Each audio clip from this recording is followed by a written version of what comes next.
सबसे पहले तो मैं आप सबको नवरात्रि की हार्दिक शुभकामना देता हूँ। और रतन टाटा जी, उनके लिए भावपूर्ण श्रद्धांजलि हम सब की तरफ से, क्योंकि एक देश का एक ऐसा वो रतन ही थे, अनमोल रतन, जो कि हमारे बीच अब नहीं रहे, तो उनकी कमी हमेशा रहेगी। तो सबसे पहले उनके लिए श्रद्धांजलि दिल से। और आज हम यहाँ पे इसलिए उपस्थित हुए हैं, टी सीरीज़ जिसके बारे में आप लोग सभी जानते हैं, तो इन्होंने देवी देवताओं के नाम पर अरबों रुपए कमाए हैं आज तक, और उन्हीं देवी देवताओं के नाम को साक्षी मानकर, उनकी कस्में खाकर, वो कैसे उन्होंने मेरे पीठ पर खंजर भोंका और कैसे वो लोगों को जो है गुमराह करते हैं, कैसे शोषण करते हैं, उन सब की कहानी है जो मेरे साथ गुजरी है। तो मैं इसके लिए, वो सारी चीज़ें बताने के लिए आप लोगों के सामने आया हूँ। तो शुरू करते हैं। ठीक है। पता चला आपको अपने पता चला कि आपकी स्टोरी आपको इन्होंने कॉपी किया या चोरी किया? देखिए, जब इनका ट्रेलर रिलीज़ हुआ उसके 2 दिन के बाद मैंने ट्रेलर देखा, तो मैंने बहुत सारे लोगों से डिस्कस किया कि इसको करना क्या है। मैं एसोसिएशन गया, तो एसोसिएशन जाने के बाद वहाँ पे मुझसे कहा गया कि सर, जब तक फ़िल्म रिलीज़ नहीं होगी और जब तक हम फिल्म देखेंगे नहीं, तब तक से हम कोई डिसीज़न नहीं ले सकते हैं, ना ही कोई एक्शन ले सकते हैं। तो मैंने कहा, अगर फ़िल्म रिलीज़ हो जाएगी तो उसके बाद आप करोगे क्या? तो उन्होंने बोला कि आपको लीगल जाना होगा। तो मैं लीगल गया, उनको नोटिस भेजा मैंने, और मेरे नोटिस के अंदर मैंने पूरी तरह से मेंशन किया कि मेरा स्टोरी क्या है। मतलब जो एक न्यू कपल है जो फर्स्ट सेक्स का जो है वो डीवीडी रिकॉर्ड करता है, और वो डीवीडी मिसप्लेस हो जाता है। ये आप मेरे नोटिस में देख सकते हैं। पिछली बार मैंने दिखाया नहीं था, लेकिन इस बार आप लोगों को क्लियर दिखा रहा हूँ कि ये डीवीडी का जो पार्ट है ये पूरा क्लियर इसमें है। तो उन्होंने मेरी स्टोरी को डिनाई नहीं किया। उन्होंने ये नहीं कहा कि आपकी और मेरी स्टोरी अलग है। उन्होंने मुझे इसका, मेरे नोटिस का जवाब दिया, जिसमें उन्होंने सिर्फ ये मेंशन किया कि इनके जो राइटर हैं मिस्टर यूसुफ अली खान, ये आप लाइन देख सकते हैं यहाँ पे, उन्होंने स्क्रीन राइटर एसोसिएशन में रजिस्ट्रेशन कराया था 2015 में, 27 अक्टूबर 2015, ये आप देख सकते हैं। और उसके बाद मैंने एक प्रेस कॉन्फ्रेंस किया था जिसमें मैंने अपना डेट शो नहीं किया था, लेकिन मैं आज आपको डेट शो कर रहा हूँ कि मैंने इसलिए किया था क्योंकि मेरा रजिस्ट्रेशन डेट 13 अगस्त 2015 का है। मतलब उनके राइटर ने, उन्होंने मेरी स्टोरी चुराई है। ये बात रजिस्ट्रेशन सर 13 अगस्त 2015, ये मेरा है। उनका 27 अक्टूबर 2015 का है, मेरे से ठीक 2.5 महीने के बाद का है। तो इसका मतलब क्लियर हो जाता है कि उन्होंने ही मेरी स्टोरी चुराई है। और उसके बाद मैंने एक प्रेस कॉन्फ्रेंस में सबको बताया। फिर उन्होंने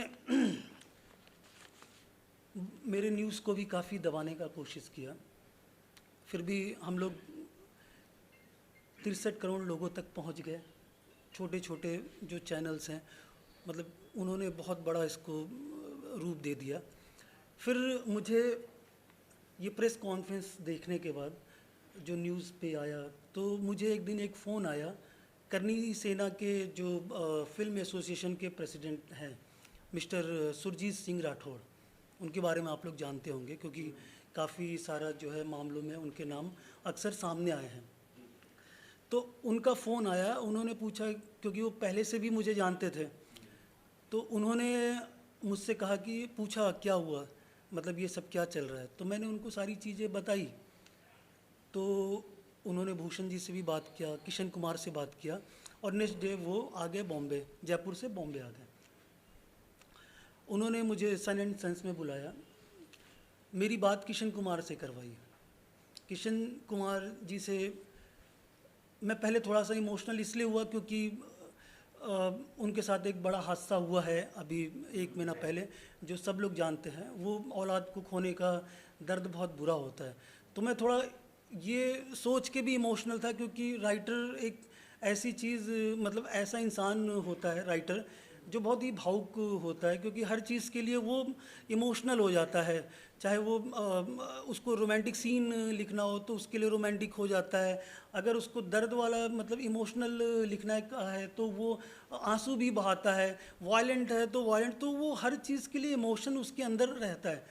तो वो इमोशन आया मुझे, तो मैंने उनसे बोला सर पैसा सेकेंडरी मैटर है, मैं पैसे के लिए ये लड़ाई नहीं लड़ रहा हूँ, नहीं तो मैं भी आपको 5-10 करोड़ का जो है क्लेम ठोक सकता था। क्योंकि ये बात वही हुई कि अगर आप कोई साबुन खरीदने जाते हैं किसी दुकान पे तो 10 रुपये का साबुन मिलता है, और वही अगर आप चोरी करते हुए 10 रुपये का साबुन पकड़े जाते हैं तो आपको हर्जाने में लाखों रुपए भरने पड़ते हैं, बिकॉज आप चोर हैं, वो सब जानते हैं। तो मैंने उनसे बोला कि सर मेरा क्रेडिट, वो मेन मेरा लड़ाई जो है मेरे हक का है, जो मैंने मेहनत किया है, मेरा जो है आपकी वजह से करियर पे कहीं ना कहीं बुरा प्रभाव पड़ा है, बिकॉज अब मैं उसे as a writer director pitch कर रहा था। हमारी एक प्रोड्यूसर हैं फरा जी, उनको मैंने जो है मतलब उन्होंने मुझे साइन भी किया था 2017 में, बट किसी वजह से अभी तक हुआ नहीं। लेकिन मैं मतलब एज ए डायरेक्टर करने ही वाला था प्रोजेक्ट। तो मैंने कहा सर मेरा सिर्फ एक ही इंटेंशन है, मुझे मेरा स्टोरी में क्रेडिट चाहिए सर, और आप भी कबूल करते हो कि हाँ ये मेरी स्टोरी है। तो उन्होंने बोला कि ठीक है, आपको आपका क्रेडिट मिल जाएगा। ये फ़ोन पे मेरी सुरजीत सिंह राठौर ने बात कराई किशन कुमार से। नेक्स्ट डे उन्होंने मुझे फिर होटल में बुलाया, क्योंकि ये मीटिंग सन एंड सन्स में चल रही थी, पहली मीटिंग जो सुरजीत सिंह से हुई। फिर नेक्स्ट मीटिंग वापस सन एंड सन्स में वापस हुई, तो उन्होंने टी सीरीज़ का कोई आदमी ब्रिजभूषण नाम के म्यूज़िक डिपार्टमेंट के ऐसा बताया, तो वो आए सेटलमेंट लेटर लेके। ये मैं आपको उनका सेटलमेंट लेटर दिखा रहा हूँ, ये है उनका सेटलमेंट लेटर, ये आप देख सकते हैं। सेटलमेंट लेटर तभी प्रोवाइड किया जाता है किसी को जब आप ये मान लेते हैं कि मेरा क्लेम 100% सही है, 100% सही है। तो उन्होंने ये मान लिया है कि ये स्टोरी मेरी है, अमित गुप्ता की है, तभी वो मेरे पास सेटलमेंट करने के लिए आए। और उसके बाद उन्होंने मेरे से बहुत सारे कमिटमेंट किए, माता रानी की कसमें खा खा के। आज ये 3 तारीख को हुआ है, ये मेरा जो हुआ है, ये डेट देख सकते हैं आप, 3 अक्टूबर 2024। तो उन्होंने मेरे से कहा कि आज तो माता रानी का दिन है, बहुत शुभ दिन है, आपका माता रानी की कृपा से जो है आपकी टी सीरीज़ में शुरुआत हो रही है, आप टी सीरीज़ के सदस्य बनने जा रहे हो, आप इतना बड़ा काम करने जा रहे हो, आपका नाम जा ही रहा है। नेक्स्ट डे आपको जो है मतलब 4 तारीख को उन्होंने मुझसे कमिट किया कि मुझे एज ए राइटर मुझे मेरा एग्रीमेंट मिल जाएगा, और जो भी टर्म्स ऑफ कंडीशंस हैं वो 4 तारीख को साइन कर ली जाएगी। लेकिन और इसी बेस पे मैंने उनके फिर उन्होंने मुझे वापस सुरजीत सिंह ने मुझे बात कराई आपके किशन कुमार जी से, और उन्होंने भी मेरे से वापस बोला कि आप बन गए हैं हमारे सदस्य, अब आप जो है क्या कहते हैं, आपके पास जो भी स्क्रिप्ट है वो आप सुनाइए हमको, हम उस पर फिल्म बनाएंगे। उन्होंने बहुत सा लालच दिया और ये भी कहा कि भाई हम आपका नाम डाल रहे हैं। और ये मैं इसलिए कह पा रहा हूँ क्योंकि जब मैं उस मीटिंग में गया तो मुझे वहाँ पे, क्योंकि उन्होंने मेरे से सीधा बोला था कि कोई आपका लॉयर नहीं आएगा, कोई भी आपका दोस्त नहीं आएगा, आपको आना है होटल में सेटलमेंट के लिए, अकेले आना है। तो मैं थोड़ा डरा हुआ था कि ये लोग मेरे साथ कुछ भी कर सकते हैं, इसलिए मैंने अपना रिकॉर्डिंग ऑन कर दिया था। तो जो मीटिंग का जो कन्वर्सेशन है, सारी चीज़ें जो जो हुई है, वो 30 मिनट की रिकॉर्डिंग वो मेरे पास है एविडेंस के तौर पर। उसका मैं कुछ पार्ट आप लोगों को सुना सकता हूँ, वो मैं सुना भी देता हूँ आपको। लेकिन बाकी की चीज़ें जो है, मैं कोर्ट में जब भी हमारा मैटर आएगा तो हम वो सारी चीज़ें, क्योंकि आज के डेट में इससे प्राइम एविडेंस माना जाता है जो रिकॉर्डिंग है, जो लाइव रिकॉर्डिंग की जाती है। तो ये प्राइम एविडेंस मेरे पास है, जिसमें उन्होंने कैसे कैसे माता रानी का नाम ले लेके कैसे कैसे उन्होंने मुझे इमोशनल किया, कैसे वो किया। मैं ये सोच रहा हूँ कि इतनी बड़ी कंपनी मतलब टी सीरीज़ वो धोखा दे रही है, वो भी भगवान का नाम ले लेके। मतलब ये क्या है, मतलब ये समझ में नहीं आ रहा, इतना मतलब चीट, मतलब सीधा छुरा भोंकने का। आप ऐसे लोगों का शोषण करते हैं। मतलब ये मतलब हम जैसे लोग मतलब ये सोचते हैं कि यार किशन कुमार भूषण कुमार से बात हो रही है हमारी, मतलब वो हमारे लिए बहुत बड़ा है। लेकिन आपका एक ही इंटेंशन है कि आप जो है कोई भी मिलता है आप उसे मतलब ऊपर उठने देते नहीं हो और आप उसके पीठ पे खंजर मार देते हो। आपकी आदत बन गई है ये। मैं आपको सुनाता हूं कि क्या मतलब हमारी बातचीत हुई है। मैं सोच रहा था कि यार ये लोग रिस्पेक्टेबल लोग हैं, लेकिन कैसे रिस्पेक्ट करूं मैं ऐसे प्रोडक्शन हाउसेस की जो कि क्या मतलब आपके इमोशन का फायदा उठाते हैं। आप देवी देवता का नाम से आपने अरबों रुपए छापे, टी सीरीज अगर खड़ा हुआ है तो सिर्फ देवी देवताओं की वजह से। ये पूरा हिंदुस्तान जानता है, पूरा भारत जानता है। लेकिन वो माता रानी का झूठा कसम खा खा के आप क्या मतलब साबित करना चाहते हो, और आपने धोखाधड़ी किया मेरे साथ। ये आप खुद ही देख सकते हैं, मैंने रजिस्ट्रेशन डेट दिखाई सब। इस भाई मेरा स्टोरी है, मैं क्या मांग रहा हूँ आपसे, सिर्फ मेरा क्रेडिट मांग रहा हूँ ना, मेरा हक मांग रहा हूँ। ये मैं आवाज शायद सुन रहे होंगे आप। विश्वास ठीक है, लेकिन ये बोलो ब्रिज भाई, ब्रिजभूषण जो तीसरी, इसमें से विड्रॉ का इसमें कुछ भी नहीं है कि एज ए राइटर आप स्टोरी में आपका नाम दिया जा रहा है। नहीं होता है भाई, कैसे होगा? मैंने बोल दिया ना आपको, आप नोटिस ये करके मेरा नाम लिखो, हम उसमें नहीं लिख सकते। कल नाम मैं लिखवा दूंगा आपका, मैं बोल रहा हूँ। बोल रहे हैं सब, और क्या चाहिए आपको? पहले सुरजीत भाई पर तो आंख बंद करके भरोसा है। मेरे पे आप विश्वास है ना, तो मेरे पे करो ना यार। आप मेरे को जानते हो कितने टाइम से, किस चीज में मेरा अलग संबंध है, हर चीज है। तो अमित भाई, मैं आपके लिए हूँ, इनके लिए। मैंने चाहता आपके लिए गलत नहीं, बिल्कुल नहीं। किशोर भाई ने रात को क्या बोला कि सुजीत भाई जो बोलेंगे वो मायने है, बोला? हाँ बोला। अब मेरी बात किशोर भाई कहीं नहीं काट सकते। आज इतने साल से आप देख के आए हो मेरे को, आज मार्केट में आप घूमते हो। इसके बाद बहुत सी कन्वर्सेशन है जो मैं अभी आपको पूरा नहीं सुना सकता, क्योंकि मेरे पास कुछ चाहिए एंड के लिए। ये आप देख सकते हैं, ये आधे घंटे का रिकॉर्डिंग है। ये बात तो दिख रहा है, लेकिन आपको सबको कोई फोन पर सर आप अपना बताइए, आप सपोर्ट कर रहे हैं अमित जी से, क्या है क्या आप? हाँ सर, मैं गोरक्षक धोत्रे, भारतीय जनता पार्टी चित्रपट उद्योग निर्माता का प्रमुख हूँ। अमित भाई ने जो फिल्म लिखी है वो फिल्म के लिए मैं सपोर्ट में इनके यहाँ पे आया हूँ, क्योंकि इस तरह से जो फिल्म राइटर है जो अपनी कहानियाँ अलग अलग लोगों को सुनाते हैं, वो अपना रजिस्टर करके वो सुनाते हैं। उसके बाद ये लोग अपने किसी बंदे को वो उसके नाम पे ये फिल्में रिलीज करते हैं। तो मैं तो सबसे पहला मेरा ऑब्जेक्शन है द फिल्म राइटर एसोसिएशन के ऊपर कि फिर आप फिल्में अपने पास रजिस्टर करवाते क्यों हो? क्यों? क्योंकि आप अगर आपके मेंबर को आप हक नहीं दिला सकते, फिल्म रिलीज होने के बाद आप क्या करोगे? एक छोटा सा राइटर है और इतनी बड़ी टी सीरीज जैसी कंपनी, उसके साथ कहाँ पे फाइट करेगा? तो आपका एज एसोसिएशन आपका पहला फर्ज था कि आपको अगर सेम स्क्रिप्ट दिख रही है और इन्होंने पहले अगर वो रजिस्टर की हुई है तो आपको टी सीरीज में इनके साथ जाके आपको टी सीरीज के साथ आपको बात करनी चाहिए थी और इनको हक दिलाने की कोशिश करनी चाहिए थी। लेकिन आपने वो न करते हुए आप फिल्म आएगी तब देखेंगे तब करेंगे, तो इस तरह का आपने जो फिल्म राइटर एसोसिएशन ने जो धंधा लगा के रखा हुआ है, लोगों से स्टैम्प करवाना, पैसे लेना और अपनी दुकान चलाना, तो ऐसी दुकानें आप पहले तो बंद कर दो। अगर आप किसी को न्याय नहीं दे सकते तो आप ऐसी दुकानें चलाओ मत। और इन्होंने जो फिल्म लिखी है हिंदू देवी देवताओं के नाम लेके इनके साथ जो धोखाधड़ी हुई है, तो टी सीरीज वालों को हमारा एक ही सवाल है कि भाई आज आप जिस देवी देवताओं के नाम पे इतने बड़े बने हो तो उसके नाम पे सिर्फ इस तरह का गलत है और आप अल्पसंख्यक लोगों के नाम डाल के आप क्या जताना चाहते हो?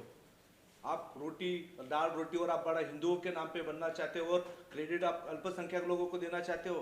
सर ये भारत है, भारत में हमारे जिन लोगों ने काम किया हुआ है ऐसे लोगों को क्रेडिट दे दो जिनकी सच में मेहनत है।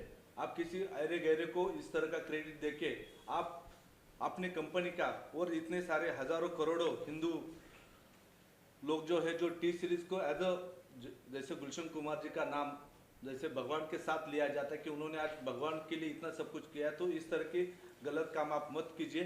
इस भाई ने जो काम किया हुआ है उसका उसको हक दीजिए। यही हमारी आपके सारे पत्रकारों के माध्यम से उनको एक विनंती है।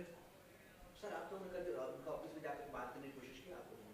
सर उन्होंने इनके साथ 3 तारीख से आज तक इनके साथ सिर्फ बात ही कर रहे हैं। देखिए मुझे कहा गया कि 4 तारीख को आपका एग्रीमेंट हो जाएगा। 4 तारीख को किशन जी बीमार पड़ जाते हैं, ऐसा मैसेज आता है कि वो डॉक्टर के पास जा रहे हैं, हम लोग कल मिलेंगे 5 तारीख को। 5 तारीख को कोई और एक्सक्यूज़ आ जाता है, 6 तारीख 7 तारीख 8 तारीख मेरा सब्र जवाब दे गया। कल मैंने कहा नहीं, ये लोग जो है मुझे बुला नहीं रहे हैं, इन्होंने मेरे साथ छल किया है। मेरे लॉयर ने भी बोला है कि ये छल है पूरी तरह से जो आपके साथ किया गया है, मतलब ये बहुतों के साथ भी हुआ है। आपको इसके खिलाफ आवाज़ उठानी चाहिए। आपने जो नेपोटिज्म की जो लंका बना के रखी है ये बिल्कुल गलत है, मतलब ऐसा नहीं होना चाहिए।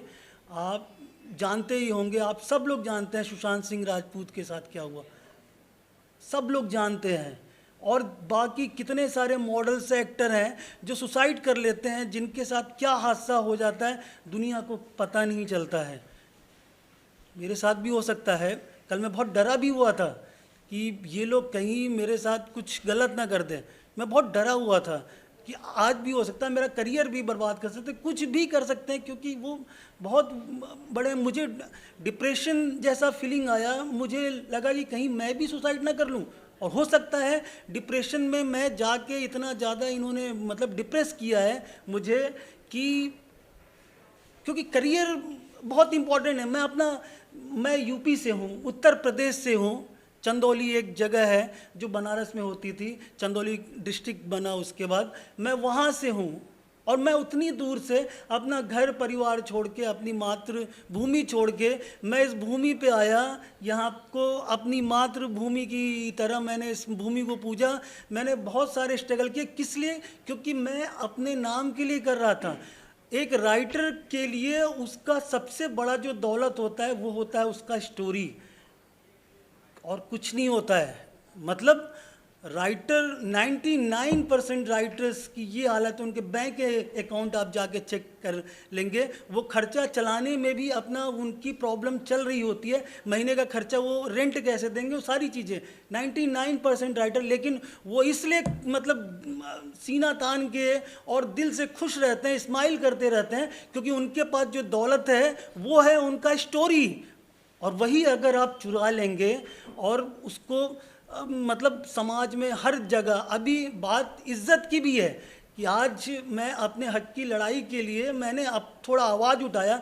मेरे जानने वाले लोग जो है मुझसे बार बार पूछते हैं कि क्या हुआ क्या नहीं हुआ, आप तो ऐसे ही हवा में कर रहे थे ऐसे वैसे। मेरे पास एविडेंस होने के बावजूद, मेरा रजिस्ट्रेशन डेट होने के बावजूद, सब कुछ होने के बावजूद मैं आज, मेरे हाथ पैर उन्होंने काट दिए। मेरे जैसा आदमी क्या करेगा? अब यही एक ऑप्शन बचता है कि मैं जाके उनके जो है ऑफिस के सामने जाके सुसाइड कर लूं, यही बचता है ना। क्योंकि सारी दौलत एक राइटर की वही होती है, और जमा पूंजी कुछ नहीं होती है राइटर की।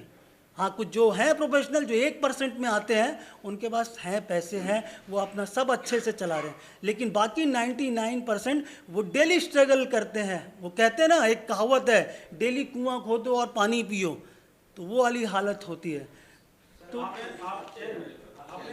जैसा बताया कि सेटलमेंट के लिए आपको होटल बुलाया गया, जी से बातचीत हुई, जी लेकिन इसी विषय को लेकर के जब आप सुबह पर्सनली उनके पीआर टीम से जब बात हुई तो उन्होंने बोला कि मुझे इसकी कोई जानकारी नहीं है, इसके लिए क्या बोलना चाहिए? सर अभी इसका जवाब मेरा ये, एक सेकेंड, हाँ सर, इसका जवाब वो कितना झूठ बोलते हैं वो लोग, वो किस हिसाब से गिरे हुए हैं वो मैं आपको बताऊंगा। ये मेरा जो सेटलमेंट लेटर है सर, ये टी सीरीज़ का ही है सर।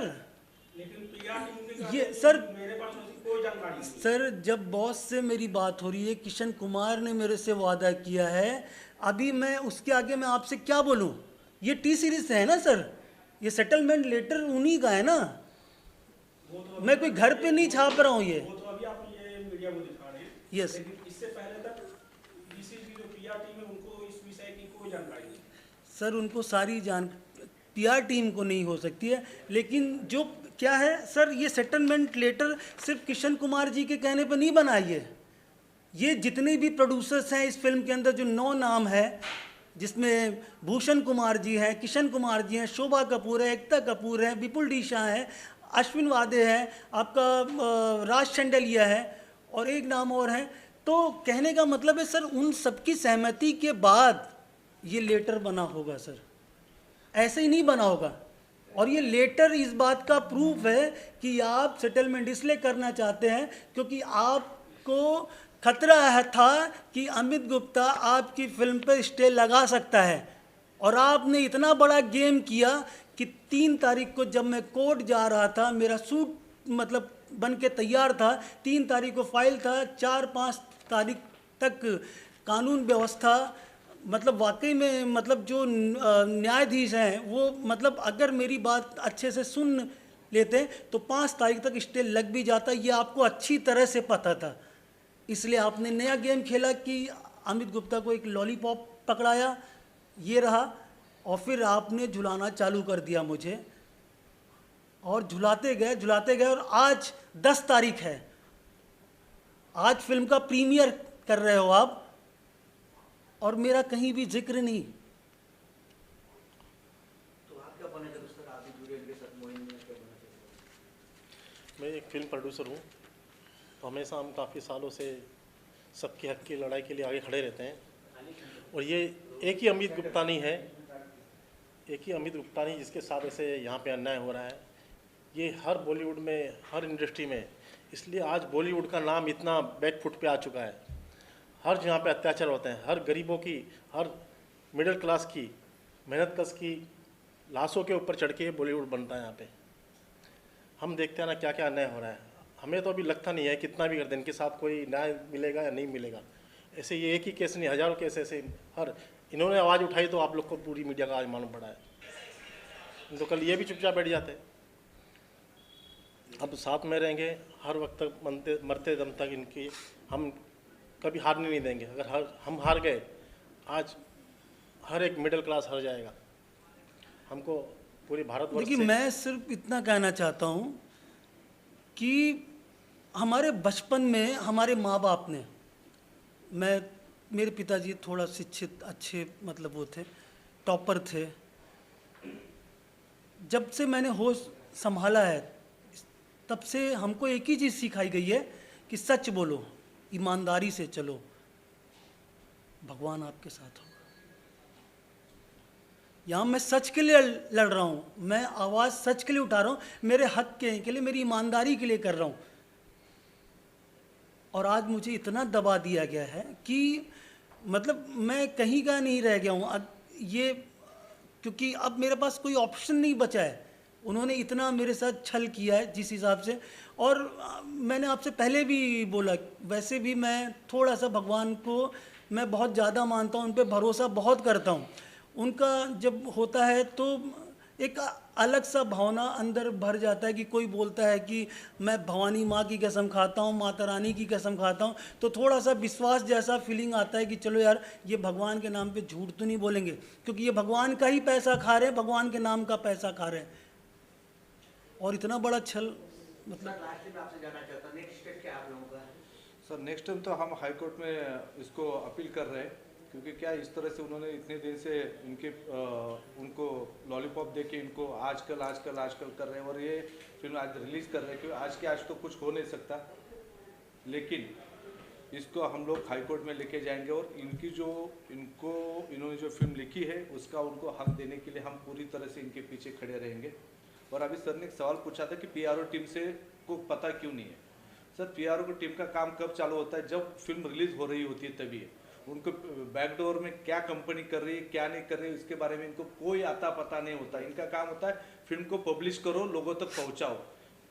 पर्दे के पीछे क्या हो रहा है इनको उन चीज़ों से कोई लेना देना होता नहीं है सर। तो सर मैं जानना चाहता हूँ, उन्होंने एक बात बताया, उन्होंने कि इनके पास पैसा बहुत है सर, मुंह बंद कर देते, पैसा देने के बाद मुंह बंद कर देते, अपने ओर खींच लेते, तब क्या करेंगे आप? सर देखो, आदमी को पैसा दे के अगर मुंह बंद कर रहे हैं तो उनको उनकी मेहनत का कुछ तो मिल रहा है ना सर। देखो, एंड ऑफ द डे आदमी कितनी भी बड़ी बड़ी बातें करो, कुछ भी करो, एक तो आदमी को दो चीज़ चाहिए, एक तो पैसा चाहिए और एक तो नाम चाहिए। कहीं ना कहीं पे तो अगर कॉम्प्रोमाइज़ करने की भी ज़रूरत आएगी, वो उनके ऊपर डिपेंड है। हम तो उनके पीछे एंड तक खड़े रहेंगे, वो उनके ऊपर है कि उनको पैसा लेना है या नाम लेना है। लेकिन आज वो यहाँ पे जिस तरह से खड़े हैं, वो यहाँ पे पैसों के लिए खड़े नहीं। पैसों के लिए अगर खड़े होते तो आप सबको यहाँ पे बुलाया नहीं जाता था, अंदर से चुपचाप जाके वो सेटलमेंट करके आते थे। लेकिन उनको अपना नाम, क्योंकि उन्होंने जो मेहनत की है उसका उनको ये मिलना चाहिए, मुबदला मिलना चाहिए, उनका नाम मिलना चाहिए। तो हम उनके नाम के लिए उनके पीछे हम लोग खड़े हैं। सर, आपने बोला ना कि पैसे देख के मुंह बंद कर दिया जाता है। बहुत लोग जो खड़े होते हैं सपोर्ट में, सब लोग वो हो जाते हैं। हो सकता है मेरे साथ भी ऐसा ही हुआ है अभी तक, बहुत लोगों का है। लेकिन सर, आप लोग हैं, आप मीडिया हैं, आप चौथा स्तंभ हैं देश का, समाज का है। मतलब आप मेरी बात जनता तक पहुंचाएंगे, मतलब आपको अच्छा लगता है तो। और जनता ही न्याय करेगी कि क्या है क्या नहीं है, सच क्या है। मैं बस जनता से इतना कहता हूं, अगर आपको लगता है कि ये लोग गलत हैं तो आप इनकी फिल्में मत देखिए। जब तक न्याय नहीं मिलता है तो ऐसी फिल्में देखना आप अपने साथ धोखा करने बराबर जैसी चीज़ कर रहे हैं।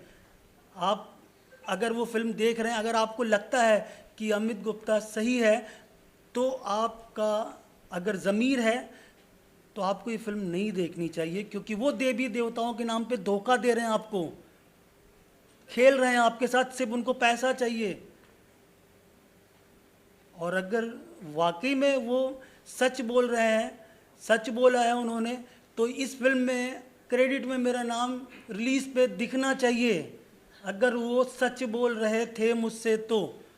और बाकी जो मेरे पास एविडेंस है, जो रिकॉर्डिंग है मेरे पास, जो मीटिंग मेरी हुई है और जो जो बातें मेरे से कमिटमेंट की गई है, वो मैं कोर्ट में दिखाऊंगा, वो सुनाऊंगा उसको। वहाँ आप लोग भी आइए, आप लोग का भी वेलकम है। जब हम आपको भी बुलाएंगे और ज़्यादा से ज़्यादा लोगों तक मेरी बात पहुंचाइए, ताकि देश की जनता को पता चले ये लोग कैसे लोग हैं और कैसे बॉलीवुड में शोषण किया जाता है। नया आदमी कभी उठ नहीं पाता है, वो यहीं पे मतलब क्या कहते हैं, वो आता है। कई लोगों को मैंने देखा है जो यहाँ पूरी ज़िंदगी निकाल देते हैं, शर्म के मारे वो घर नहीं जाते हैं, क्योंकि मतलब वो अपने घर जाके अपने दोस्तों को मुंह क्या दिखाएंगे। वो तो हीरो बनने आए थे, वो राइटर बनने आए थे, वो डायरेक्टर बनने आए थे, लेकिन वो कुछ बन नहीं पाए। सिर्फ जो बड़े लोग हैं उनको दबा देते हैं, उनके टैलेंट को दबा देते हैं। तो वो चीज़ें सर आप प्लीज़। इनके अमित गुप्ता के साथ हम लोग आखिरी दम तक लड़ाई लड़ेंगे, इनकी अकेली लड़ाई नहीं है। और ये तो वही बात होगी, हम भी बचपन से गुलशन कुमार जी के गाने, देवी माता के देखते आए हैं। जब कुछ भी नहीं थे, कितने मेहनत करके आगे गए आज तक। और मेरा बोलना ये है कि इनके जो बच्चे हैं, जो भी ये जनरेशन, उनका नाम पूरा मिट्टी में मिलाने जा रही है। वही बात कहनी पड़ेगी, कभी बोलना नहीं चाहिए, मुँह में राम बगल में छुरी। ये अपने ही आदमी दुश्मन होते हैं अपने को ख़त्म करने के लिए। हमारी ऐतिहासिक परंपरा ये रही है, हमारे साथ जो छल हुआ है अपने लोगों के द्वारा हुआ है, और हमारे एक भी सनातनी भाइयों के साथ अन्याय नहीं होने देंगे हम। जो इनके साथ जो हुआ है, जिन 2 अल्पसंख्यकों के नाम डाले गए हैं, हमारी मांग रहेगी उनके नाम वहाँ से हटा दिया जाएगा, इनका नाम अकेले का सिंगल उसकी स्टोरी राइटर में आना चाहिए। उसमें तो सर अल्पसंख्यक और नाम तो कुछ नहीं होता है, इसलिए तो भरोसा कर देते हैं, इसमें नाम अल्पसंख्यक आते ही नाम उनकी मर्जी है, जिसने उसको रिलेशनशिप अच्छा होता है वो अपने हिसाब से डाला है। उसमें ये रिलेशनशिप से नहीं होता, किसका हक के लिए लड़ रहे। अल्पसंख्यक की उनकी बात नहीं कर रहे हैं हम लोग, लेकिन हो तो यही रहा है ना। इंडस्ट्री में क्या हो रहा है आज तक, मोस्टली परसेंटेज वाइज देखो 99% यही हो रहा है। 5 उंगलियां बराबर नहीं हो तो भी हम भी मानते हैं। लेकिन जो बोलते हैं ना, जहाँ बैठते हैं शराबी के साथ बैठेगा आदमी, वही सोचेगा शराबी पीता हो। सर इनका सिर्फ आगे नाम डाला होता तो आगे और 4 लोगों के नाम डाले होते तो कोई फर्क नहीं पड़ता था। एक नाम डालना था, जिसका हक है वो तो देना चाहिए था sir. Thank you sir, thank you.